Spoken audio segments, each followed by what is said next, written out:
ईश्वरी भिसेंच्या मृत्यू प्रकरणी वैद्यकीय उपचारामध्ये निष्काळजीपणा झाला का हे तपासण्यासाठी मेडिकल निग्लिजन्स कमिटीची पहिली बैठक पार पडली।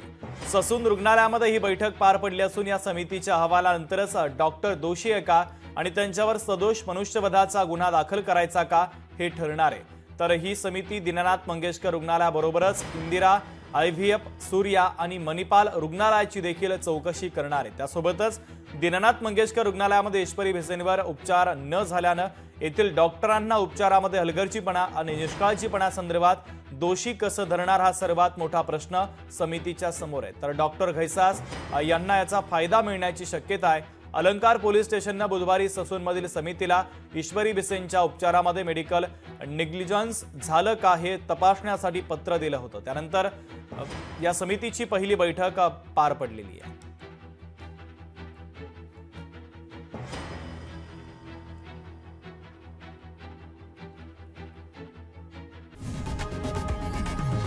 लोकशाही मराठी ऐका, पहा, जागरूक रहा।